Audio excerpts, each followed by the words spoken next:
catch rattigan in our own rat trap before, you know, but the only problem is he get away. Who else granny used to tell them to take sleep mark dead. So long before we became aware of Rattigan and before Rattigan became the man who Jamaica is now wondering where all these protests coming from. This is a Jamaican born in Waterhouse and did very, very well for himself. Went to the United States at a young age and became an FBI agent, an attorney at law. So basically, he did try to get the job that Owen Ellington left behind. They turned him down. In 2014, he applied. He wasn't even shortlisted for the interview. So Fame remark now is that something else must in this situation here. Him can't understand why. So in addition to the lawsuit, they were him lose against Kamina, which may go into some interesting details. Remember, say this man here filed lawsuit against Robert Morgan, the former information minister, came out and said that he was dishonorably discharged from the FBI, and he defended it. The man apologized, but him still instructed his attorney, Isaac Buchanan, to proceed with the case. There's a pattern going on right here, so me are going to that third one here as a bonus. So this is a case back in 2011 that Rattigan won against the FBI. He reported some of his superiors because of racial discrimination and other things. They decided to retaliate against him and launch a false investigation on him while he was in Saudi Arabia working. Reports came back and the findings were not favorable to Rattigan.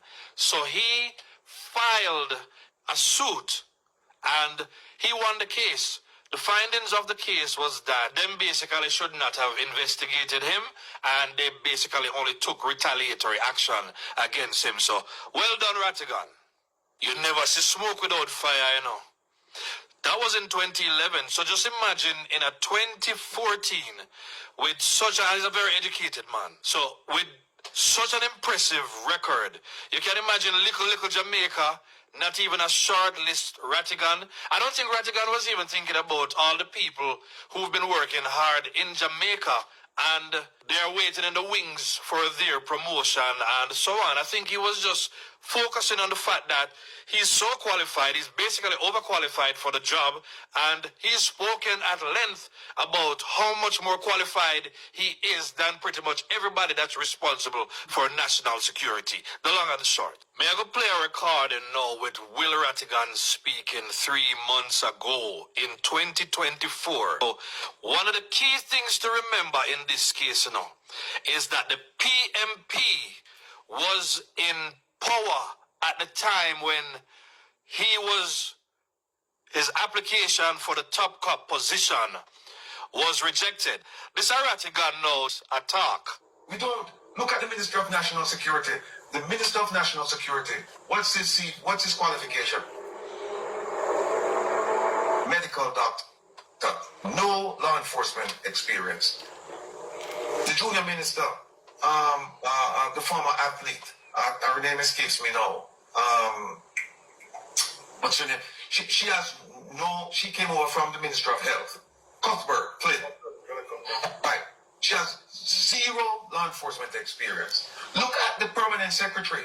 She came over from the Ministry of Foreign Affairs and Foreign Trade. Zero law enforcement experience. Look at the police commissioner. Zero law enforcement, as far as I'm concerned, zero law enforcement experience. No. Mama used to tell me, say, self-praise is no recommendation. But I'm going to recommend myself now. Take all four of them, and count them years of law enforcement experience. And we surpass them by far. And not only me, there's somebody there in the JCF called Rowan James. Yes, sir. Him surpass all of them by far. They are qualified people in the JCF, but they're not being given opportunity. Right? So how can you expect results in terms of the crime issue when you have people there who don't know what they're doing? They don't know what they're doing. By the way, and let me just throw this out for in 2015, the last time the PNP. 1 year after the rejection. Argument for them. I'm just looking at the statistics. 2015, the murder rate was 1,208. 2016, Andrew? the Prime Minister started talking about Plan Secure Jamaica and started spending money. In fact, the Minister of National Security proclaimed that he's spending 1.2 billion US dollars on doing what? Transforming the JCF and the Minister of National Security. Where is that transformation? Dr. Ivy talked about the consensus monitoring on crime. I'm very familiar with that, and Mr. Distant and his program. And you're right, Dr. Ivy. Every time you hear them talk, they talk about missing benchmarks.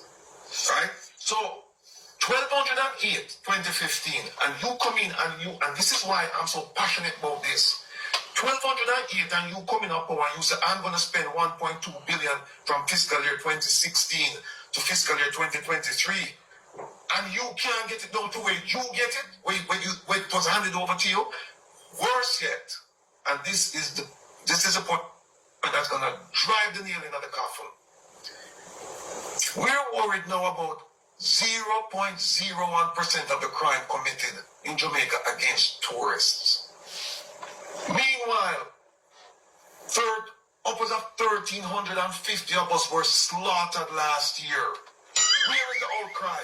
The American government put a little travel advisory upon them, and they didn't increase it. It was always a 3. It was a 3 since March of 2022. And now, we see where the ambassador now shared a meeting today over at State Department trying to convince them to amend it. We see where the Minister of Foreign Affairs and Foreign Trade went to the ambassador over at the U.S. Embassy trying to get them to change it.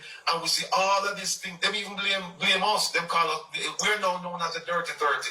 The 30 people who caused the State Department to enhance the travel advisory. But I'm saying, where is that outcry for the 13 plus 100, the 1,300, whatever people who died last year in Jamaica? We are killing ourselves about 0.01 of the crime committed in Jamaica against tourists. We killing up ourselves. Where is the outcry for our people? I want to ask you a question. Mr. Chairman, yes, Mr. Will, he made mention of me in his presentation, so I'd like to defend myself. I withdraw. So you can't go ahead, Mr. Chairman. All right, let me ask you this though. The challenge is coming. I'm going to give you a minute, Sir Ron. Dr. Paul Ivy allude to the fact that there's many... So as you can hear, Rattigan still have that situation upon his mind, you know. He had many of us believing that it was the fact that his application was rejected for the police commissioner job, why there was an issue, you know, but the rabbit hole goes much deeper. In a 2022, when Kamina was running for General Secretary of the Commonwealth, Rattigan put some money down to the sum of about $99,000. Now what him do is, him give Kamina enough money just to make sure money that's supposed to be declared to the Integrity Commission. This money was supposed to be a gift. So we'll have the claimant, and he says it's on behalf of him and the diaspora. I want to go hear some more about that. So the respondents were Kamina Johnson-Smith, Ministry of Foreign Affairs and Foreign Trade, Ministry of Finance, and the Public Service. So, in a nutshell, the money never did declare the tax administration and the Integrity Commission and so on. So the long and the short is that he took the matter to court and he lost the battle because when it came down to it, he realized that Kamina was acting on behalf of the government. So Will ended up losing in that situation. So this is what came of the case that he lost. Jamaican-born retired American Special Agent Wilfred Rattigan provided no authority from any Jamaican in the diaspora to file his failed lawsuit against Foreign Affairs Minister Kamina Johnson-Smith